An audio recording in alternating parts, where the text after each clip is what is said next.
Warahmatullahi wabarakatuh. Terima kasih Prof. Budi, Prof. Bambang, Pak Supriantoro, Dr. Agus. Senang sekali siang hari ini kita akan sharing, berdiskusi mengenai telemedicine dan khusus kami yang mewakili IDI mencoba menyikapi bagaimana telemedicine saat ini yang terima kasih pemerintah sudah mengeluarkan regulasi dan juga didukung oleh Perkonsil. Boleh slide? Ya, ini mungkin tadi sudah disinggung oleh Dr. Supriantoro dan Dr. Agus bahwa dari data National Health Services yang publish di tahun 2019, kita tahu ada 3 hal yang mendisrupsi layanan perilaku provider maupun perilaku masyarakat. Yaitu yang pertama adalah digital medicine, yang kedua adalah genomics, dan yang ketiga adalah artificial intelligence dan robotik. Dan kita bisa lihat untuk digital medicine, telemedicine menempati peringkat pertama. Diikuti dengan smartphone dan wearable device yang saya kira ini nanti akan sangat erat terkait membantu fungsi-fungsi pelaksanaan telemedicine.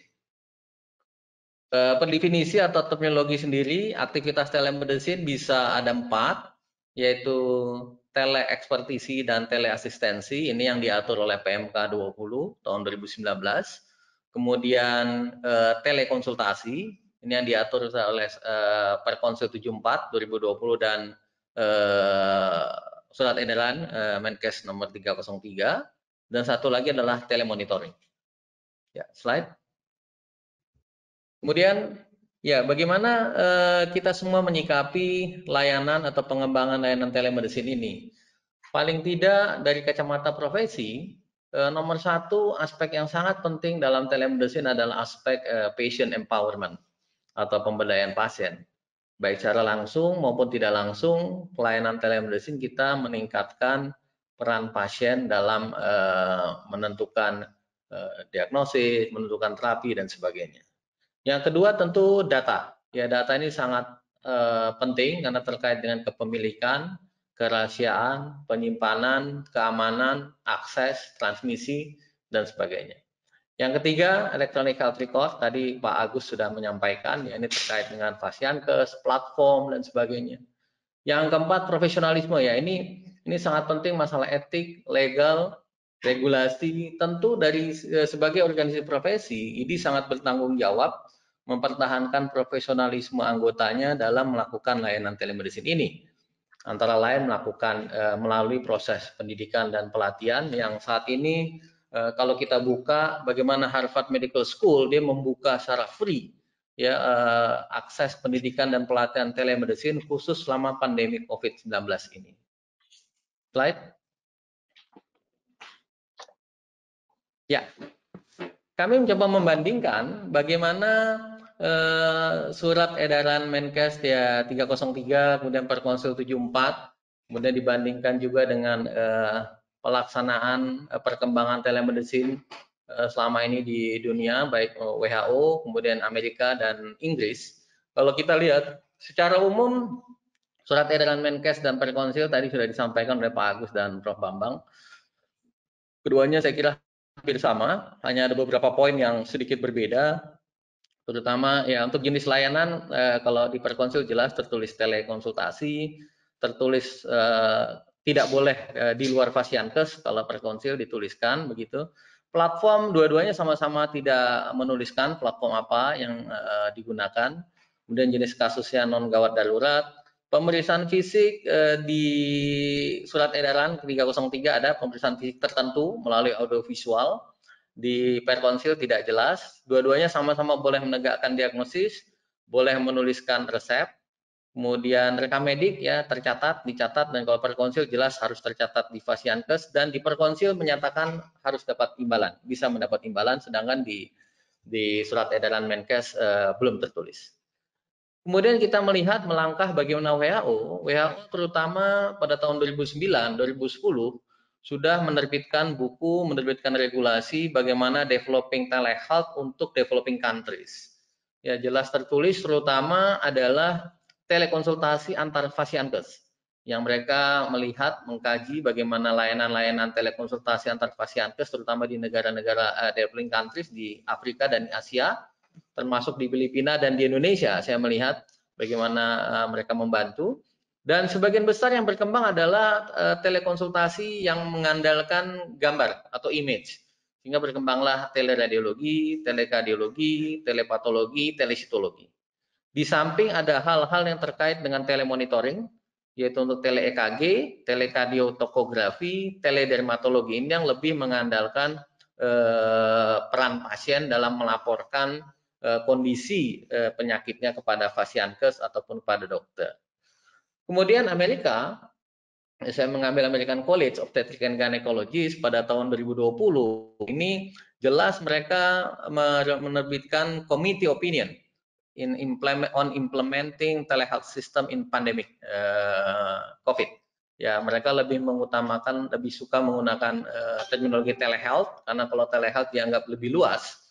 Karena selain menegakkan diagnosis, melakukan manajemen, juga melakukan edukasi masyarakat berbasis teknologi, dan mereka membaginya jadi virtual visit, remote monitoring, dan mobile health. Dan secara menarik ya mereka sudah menyiapkan melakukan coding, ya, coding telehealth system pada pasien-pasien yang melakukan layanan telehealth atau telehealth nanti saya akan sampaikan. Ini yang dilakukan oleh Amerika. Kemudian kalau National Health Service, saya kira National Health Service ini sudah cukup lama mereka mengembangkan platform NoGP. Ini adalah virtual GP-nya Inggris, ya, dan dokter yang tergabung di sana disertifikasi oleh Medical Royal College General Physician, ini untuk Family Physician dan National Health Services. Jadi disertifikasi oleh keduanya, dan sistemnya adalah membership dan kapitasi. Dan ini sudah dibuktikan dengan melakukan pertolongan pada lebih dari 1 juta pasien, mampu mengurangi antrian sampai 13 hari dalam sistem layanan di National Health Services. Ini yang kami coba bandingkan. Slide. Boleh slide selanjutnya? Ya. Ya, ini adalah tulisan dari buku WHO yang diterbitkan oleh International Developing Research Center tahun 2009. Kita melihat bahwa tidak semua layanan telemedicine itu memiliki tingkat maturitas yang sama. Kalau pada tahun 2009 yang high maturity ini rata-rata yang berbasis image, ya, radiologi, patologi, surgery, saya mungkin ini teleasistensi masuknya.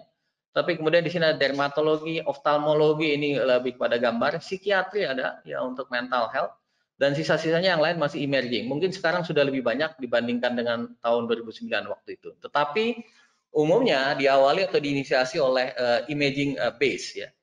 Kemudian ya ini yang sangat menarik. Tadi Pak Agus sempat membahas sedikit bahwa di buku tentang telehealth in developing countries, waktu itu WHO sudah menyampaikan bahwa telehealth ini adalah subsistem dari yang namanya global electronic health, ya, dan ini harus didukung oleh health informatics, ya, electronic health record menjadi sebuah keniscayaan, decision support system, kemudian ya ini sistem yang kita kembangkan, teleradiologi, apakah telepediatri, kemudian masuk dalam sistem telehealth, bergabung dengan health informatics dan menjadi sebuah global electronic health yang sangat baik nih, big data yang sangat besar, menjadi e-commerce bahkan e-learning yang sangat bermanfaat. Slide. Ya. Kemudian ini catatan saja saya ambil nih sangat menarik dari Committee Opinion American College of Obstetrics and Gynecology terkait dengan telehealth. Mereka dua hal yang mereka garis bawahi. Yang pertama adalah modalitas. Ya, modalitas kita tahu ini bisa two way, real time, tadi sinkronos. Kalau di surat edaran Menkes disebut audio visual. Kemudian bisa satu arah dengan hanya menyimpan gambar saja. Kemudian remote patient monitoring, ini telemonitoring. Kemudian mobile health, ini wearable device. Ini yang sangat banyak sekarang di eranya precision medicine, ya, prediktif, preventif, participatory, and personalized.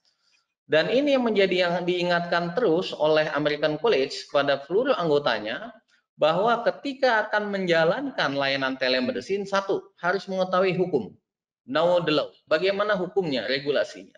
Yang kedua, security, bagaimana security-nya, sistemnya. Kemudian licensing, ya, licensing. Apakah ada license-nya di negara bagian itu, apakah boleh? Kemudian credentialing and privileging, reimbursement, connectivity equipment, dan malpractice insurance. Ya, bahkan mereka sudah sampai ke jaminan malpraktek, apakah insurance yang dipakai oleh dokter itu menjamin kalau ada malpraktek pada layanan telemedicine yang dilakukan. Ya, mereka begitu sangat teliti mengingatkan anggotanya. Dan yang sangat menarik adalah teknologi enhance healthcare delivery, not replace, ya, only enhance but not replace. Slide boleh? Ya, ini bagaimana mereka menyiapkan managing patient remotely, ya. Dia sudah sebut bahwa telehealth visit ini di cover oleh Medicare beneficiary. Tidak penting harus bisa boleh pasien baru, dan yang menarik mereka bisa menggunakan apa saja nih platformnya, FaceTime, Skype, begitu. Kita lihat slide lagi. Slide. Ya, ini contoh-contohnya. Kalau boleh sebelumnya. Ini contoh-contohnya coding yang mereka sudah siapkan. Ada telehealth visit, ya pakai emergency, apakah medication, codingnya sudah ada. Kemudian digital services, mereka siapkan physician report 5-10 menit, 11 menit, virtual check-in, remote patient monitoring, ketika pasien melaporkan blood pressure-nya dengan menggunakan remote monitoring seperti itu, menggunakan artificial intelligence mungkin sekarang, ya. Ini mereka sudah atur, mereka siapkan dengan coding yang dibuat oleh American College. Slide. Ya, slide. Ya, terakhir. Ya. Terakhir mungkin sebagai simpulan sebuah pada diskusi kita kali ini, ya, nomor 1 dan 2 ini tentu kita semua ingat. Nomor 1 ini adalah Kodeki.